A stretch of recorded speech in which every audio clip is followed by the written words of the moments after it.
सम्पूर्ण सरहरू परिवारहरू सबैलाई चाहिँ धेरै धन्यवाद छ।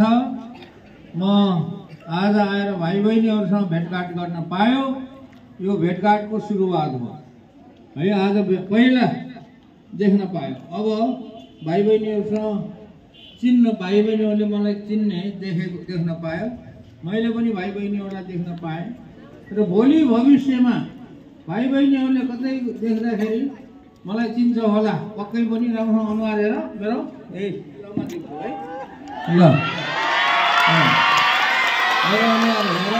राम्रोसँग चिन्ने म बताउँछु। मलाई राम्रोसँग किन चिन्ने भन्ने कुरा म भाइ बहिनीहरूलाई बताउँछु। किनभने चिन्यो भने भोलि पर्सि काम लाग्न सकिन्छ। चिन्यो भने फेरि भोलि पर्सि भेटघाट हुँदाखेरि बसेर कुराकानी गर्न सकिन्छ। चिन्यो भने भाइ बहिनीहरूसँग फेरि कुनै काम, नयाँ काम गर्नु सकिन्छ। किनभने मैले जे काम गर्छु भाइ बहिनीहरूको लागि, भविष्यको लागि त्यही मैले काम गर्छु। र त्यसो भएर आज भेट्ने र चिन्जान हुने मौका पाएकोमा म खुसी छु। अब मेरो नाम भाइ बहिनीहरूले थाहा पाइसक्यो, सरहरूले पनि भनिसक्नुभयो। म आफैले महावीर कोन भनेर भने, म म्याग्दी जिल्ला हो मेरो घर है। मेरो घर कहाँ होला भनेर भाइ बहिनीहरूलाई अचम्म लाग्यो होला, कहाँको मान्छे होला भनेर। मेरो घर चाहिँ म्याग्दी जिल्ला हो।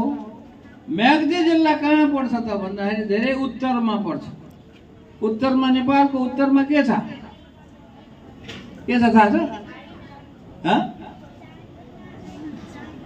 चाइना होइन, नेपालको उत्तरी सिमानातिर के पर्छ? हिमालय छ नि।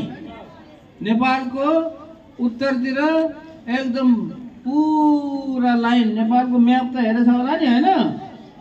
नेपालको म्यापमा माथि उत्तरमा पश्चिमदेखि पूर्वसम्म अलगा अलगा पहाडहरू छन्, हिमालयहरू छन् उत्तरमा।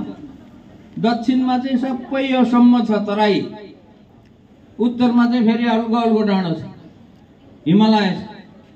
त्यो हिमालय भएको ठाउँको मान्छे म्याग्दी जिल्ला पनि त्यतैतिर पर्छ। ल अब मेरो घर थाहा भयो भाइ बहिनीहरूलाई। अब मेरो काम थाहा भयो, किनभने मेरो काम के हो भन्ने कुरा थाहा पायो भने भोलि पर्सि भाइ बहिनीहरूलाई काम लाग्छ। मेरो काम भनेको समाज सेवा गर्ने। मेरो काम भनेको के गर्ने? समाज सेवा गर्ने। समाज सेवा गर्दाखेरि साइन्स र टेक्नोलोजीलाई प्रयोग गर्छु। केलाई प्रयोग गर्छु मैले? साइन्स पढेको छ कि छैन?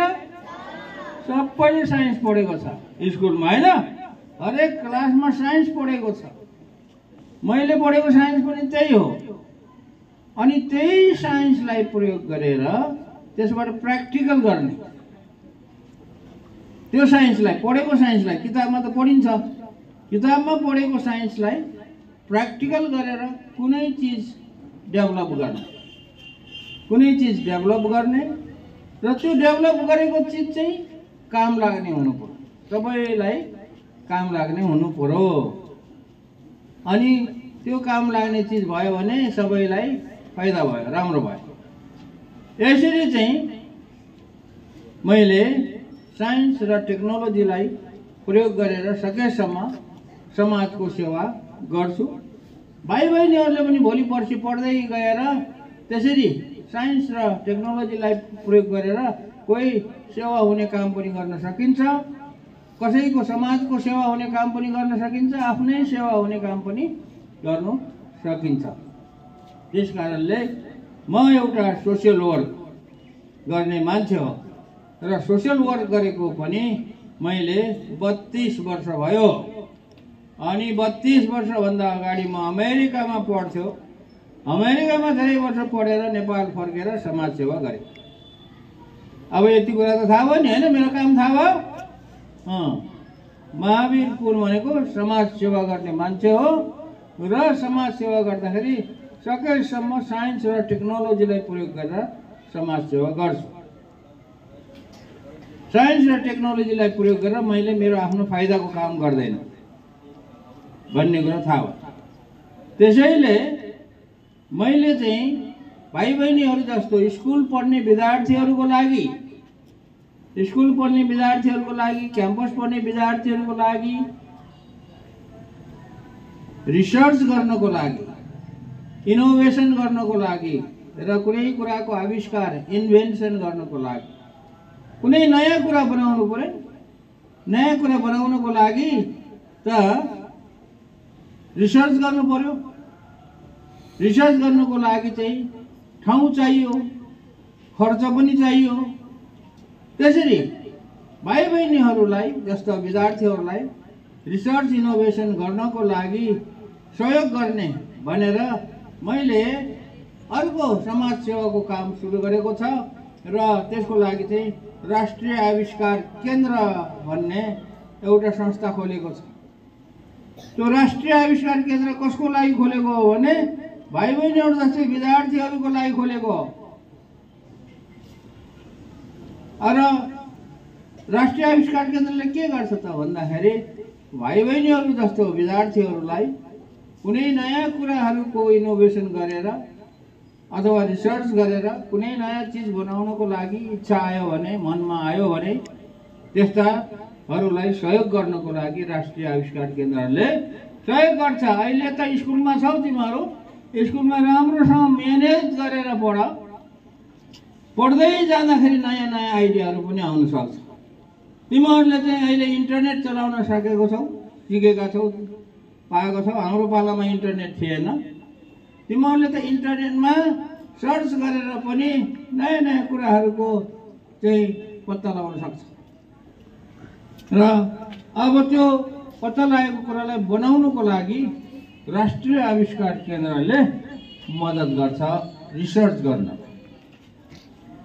त्यसकारणले मैले अघि भने मेरो नाम सम्झनु, मेरो अनुहार चिन्नु भन्ने कारण के हो त भन्दाखेरि भोलि भाइ बहिनीहरू कुनै पढ्दै जाँदाखेरि 2-4 वर्षपछि, 8-10 वर्षपछि जहिले पनि हुनसक्छ कुनै कुराको रिसर्च इनोभेसन गर्न मन लाग्यो भने मलाई खोज्दै आउनु, अनि म त अहिले बुढो होला हैन त्यति बेलासम्म। तर भाइ बहिनीहरूलाई चाहिँ सहयोग चाहिँ मिल्छ रिसर्च इनोभेसन गर्नको लागि। यसको लागि त्यो पनि समाज सेवा हो। र अहिले म एउटा किताब बेच्दै हिँडिरहेको छु र पैसा जम्मा गर्दैछु। किताब बेच्दैछ, पैसा जम्मा गरेछ र अहिलेसम्म करिब 10 करोड रुपियाँ जम्मा गरेछ। किताब बेचेर, अरू बेचेको छैन। किताब बेचेर करिब 10 करोड रुपियाँ जति जम्मा गरेको छ। यो के को लागि जम्मा गरेको छ त भन्दाखेरि समाज सेवा गर्नको लागि जम्मा गरेको छ।